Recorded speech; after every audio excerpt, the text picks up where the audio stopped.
Estás escuchando Rebeética, un podcast de filosofía que intenta darle movimiento a tus ideas. Advertencia: este podcast busca ofrecer diferentes posturas filosóficas, no imponer ideas, por lo cual todas las opiniones emitidas en el episodio serán advertidas. Estás en una sala de operaciones muy grande, con la mejor tecnología en drones, y tú eres el operador principal. Encuentras tu objetivo, te preparas, apuntas y...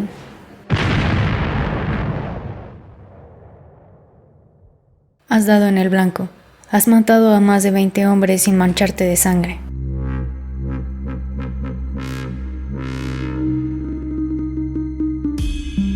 Hola, ¿qué tal están? Mi nombre es Rebeca y les doy la bienvenida una vez más a este podcast para seguir hablando de la ética de la guerra.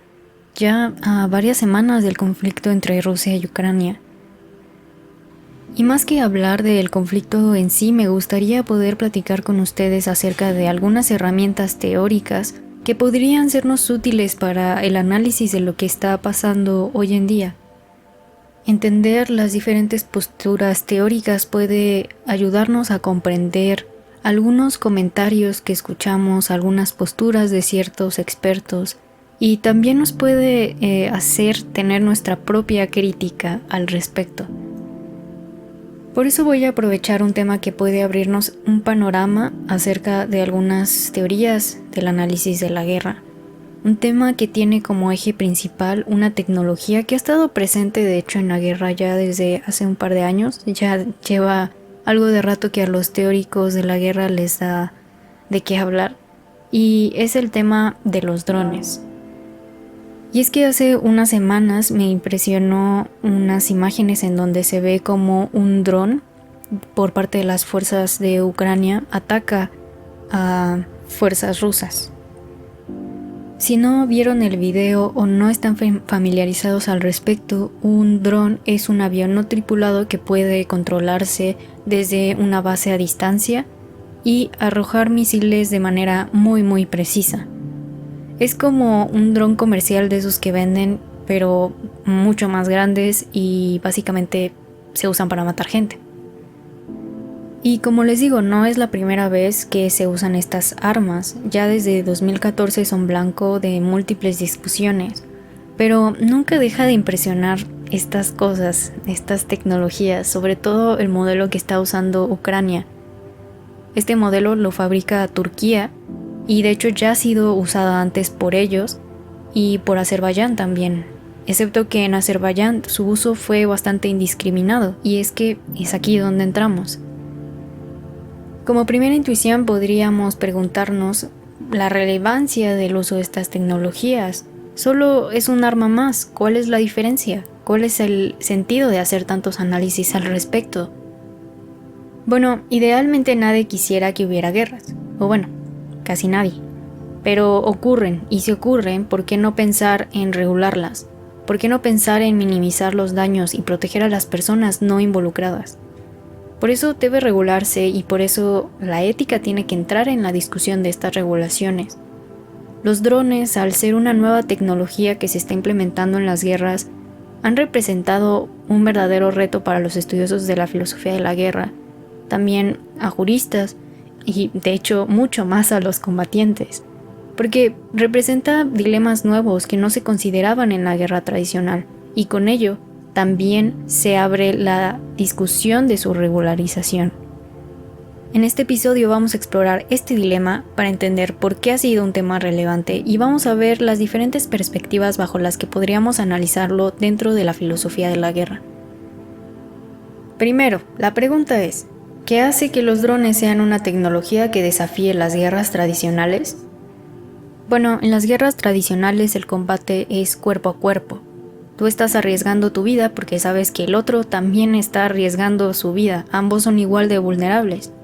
Incluso en un avión tripulado, el piloto está arriesgando su vida también. Esta igualdad de condiciones suele llamarse simetría. Y en el caso de los drones esto es distinto. En este caso, no es alguien que esté arriesgando su vida. El operador de un dron no está arriesgando su vida propiamente, no está en una batalla cuerpo a cuerpo, sino que es alguien que está en una base de operaciones que puede estar muy, muy lejos del conflicto y él tiene el control y dispara a su enemigo con una precisión impecable además, sin necesidad de arriesgarse. Y es en ese sentido que no hay una condición de igualdad para los combatientes. Es este aspecto que ha abierto muchas discusiones y vamos a empezar por los argumentos en contra del uso de los drones, que no son propiamente argumentos, sino tal vez más preocupaciones o quizá especulaciones. A muchos les preocupa que esta cuestión de la distancia sea un parteaguas a la insensibilidad de los combatientes. De hecho, hay una plática en TED Talk de Salah Sharif, espero estarlo pronunciando bien, en la que precisamente se habla de esta cuestión de la insensibilidad y la deshumanización de la guerra. Y lo que se argumenta es que la insensibilidad que pueden traer estas tecnologías se da porque básicamente no tienes contacto con la consecuencia de tu acción. Es decir, tú estás en la sala de operaciones y la estás operando y estás manipulando el dron y disparas, pero realmente tú no ves las consecuencias en sí. Es más como si estuvieras jugando un videojuego, solo que no es un videojuego, es real, matas personas. Y por otro lado también tenemos al filósofo Byung-Chul Han, que si no lo conocen es bastante popular, es muy citado y él se dedica a la divulgación de temas de filosofía de la cultura, de política y de pronto hace crítica cultural. Y él también va por esta línea, a él también le preocupa la insensibilidad que estas tecnologías pueden llegar a tener. Y esta crítica la encontramos en su libro La desaparición de los rituales, en la que precisamente habla de la desaparición del ritual de la guerra. Ya no hay un respeto por el enemigo, ya el enemigo no es mi igual, sino es alguien que debo eliminar. Y en ese sentido, Han piensa que la guerra se ha convertido más en una cuestión de datos, en una cuestión de guerras de a ver quién tiene la mejor tecnología y a ver quién tiene más poder en ese sentido. Sin embargo, estos no son argumentos en sí sólidos para decir que los drones deben ser prohibidos. ¿Por qué? Porque es complicado sostenerlo, es complicado decir que todos los soldados en las guerras convencionales, o en las guerras cuerpo a cuerpo pues, son hombres supersensibles que se impactan ante la muerte de quienes matan. Es decir, los soldados que luchan cuerpo a cuerpo pueden ser insensibles también, pueden ser incluso tal vez más insensibles que alguien que esté en una base de operaciones manipulando un dron. Bueno, si estos no son argumentos suficientes, ¿qué otros argumentos podemos encontrar al respecto? Si escucharon el podcast pasado, recordarán que hablé acerca de la teoría de la guerra justa. Si no lo escucharon, les cuento muy rápidamente. La teoría de la guerra justa es la teoría dentro de la filosofía de la guerra que piensa que la guerra sí debe de ser objeto de cuestionamiento moral y que alguien debe de hacerse responsable por las acciones que ocurran dentro de la guerra. En sus análisis se establecen dos términos importantes, el ius in bello y el ius ad bellum.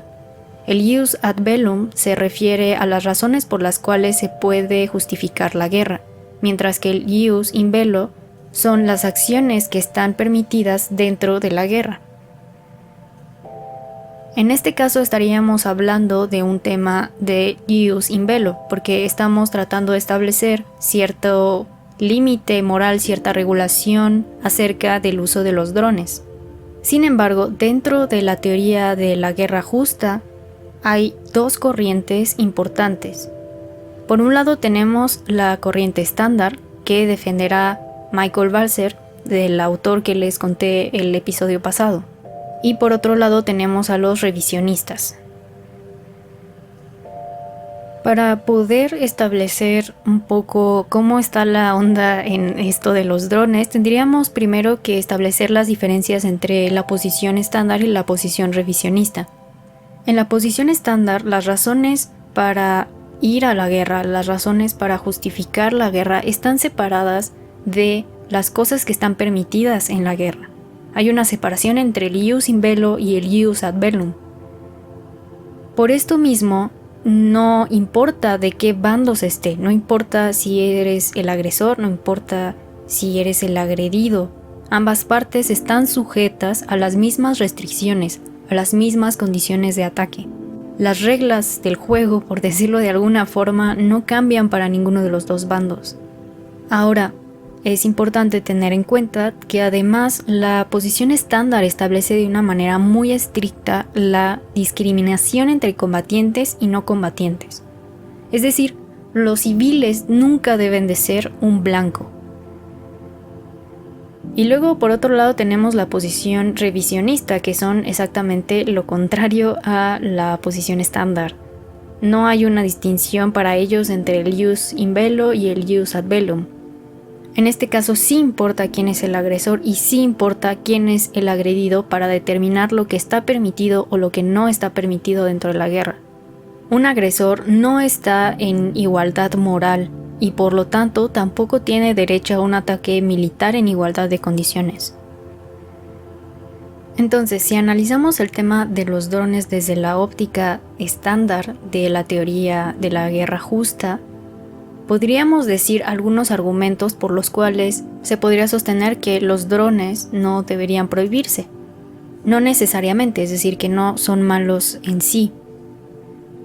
El primero de ellos es que es más fácil discriminar a los enemigos y en ese sentido estamos cumpliendo con esta cuestión de que los civiles nunca sean el blanco.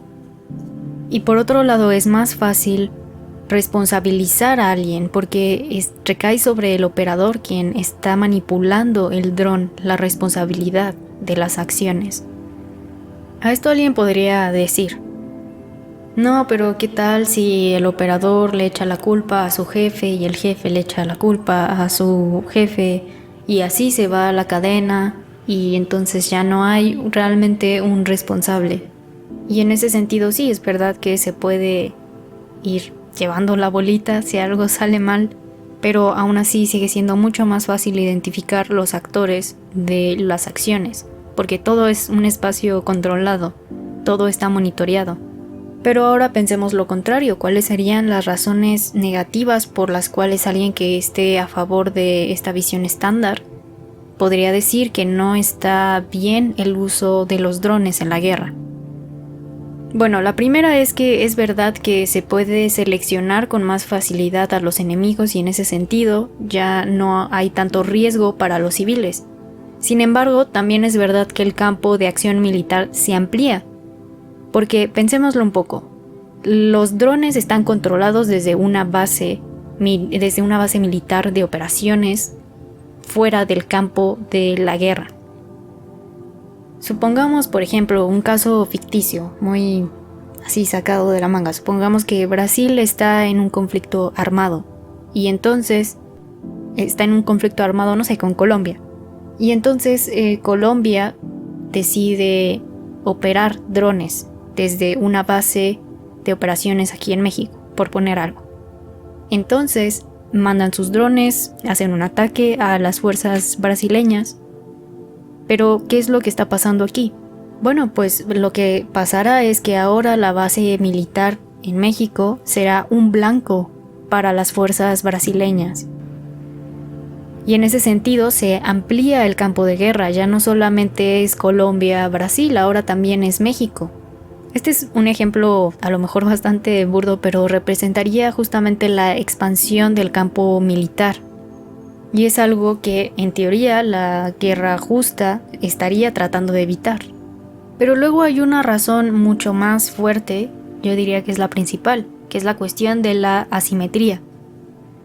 En el caso de la guerra justa estándar, sí importa la asimetría.